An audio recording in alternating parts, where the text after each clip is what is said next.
For video number 4 in the Catalyst 101 series, I want to go over the different options pages as well as the in-post in-page options for Catalyst and just give you a brief overview of what they're about, how to use them, and kind of the mindset to have while using them.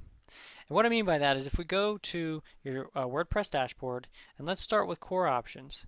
Let's just talk about what these options are and kind of what they're used for. So the core options are just that. They're the core options of the Catalyst theme.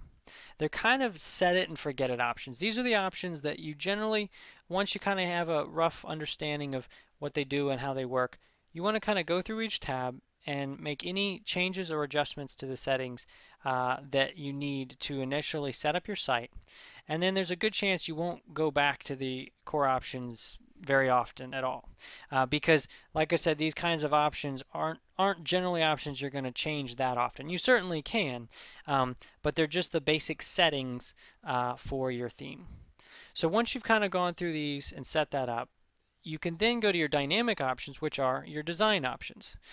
These are the options that come with the dynamic child theme, of course, and they allow you to give your website color and shape and dimensions and things like that. Fonts, backgrounds, borders, padding, all that gets all that kind of stuff. But there may be hundreds and hundreds of options here. But let me just encourage you to not let yourself get overwhelmed by looking at all these options and thinking, oh my gosh, how am I going to ever use all these? They're not here to use all of them. They're just all here to be used in case you need them. So in other words, we've grouped them together. So if you decide I want to make some style changes on my header, you just click the header tab, and all you're left with are the actual header options. So you don't have to be overwhelmed with all the other options that are unnecessary at this point. And you can make your changes. You can click save. Maybe you want to jump over to your footer and make a few changes there as well. So it's very easy to just click around, make the few changes that you want to make. And hey, if you don't make any changes, or if you make 1 or 2 or 10 changes, or you make 200 changes, that's up to you. But the options are just there if you need them. And if you do need to write any custom CSS for any reason, either in dynamic options or in advanced, you'll find the CSS builder button that pops down the custom CSS builder that writes the CSS code for you if you need that kind of help.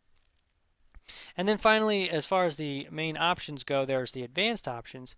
And this is what it says it is. It's the advanced options. So if you're just starting with Catalyst, you may not even want to go in here yet, or at least not start using it, because it might be a little easy to get overwhelmed feeling like, custom widget area, what is this?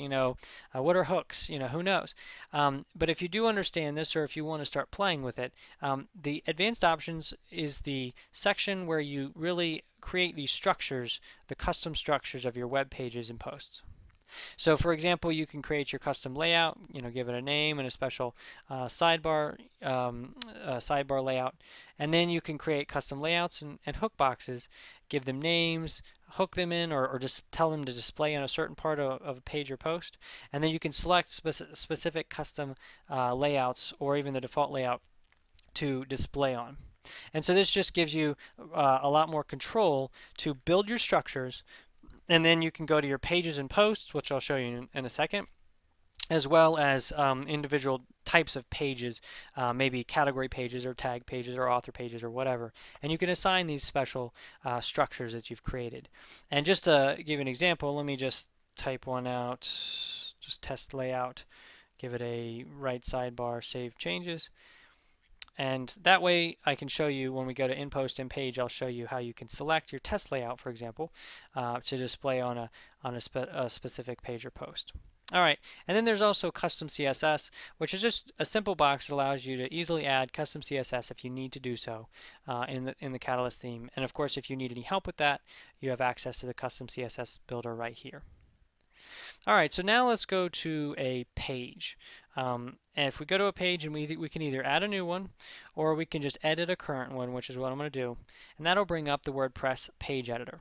And this is true for pages and posts, and that is below the actual editor, or the main section of the editor, there's the Catalyst page options or Catalyst post options, depending on which section you're on.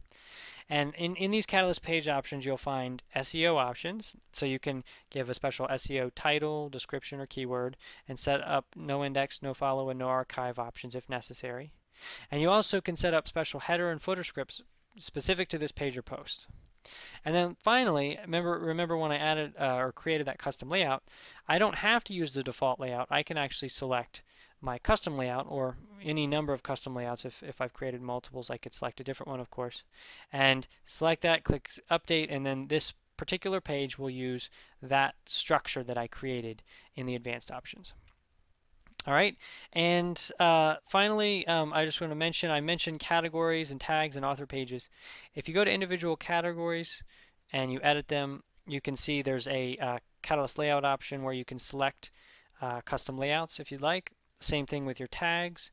If you had any tags, you could edit them, and select custom layout.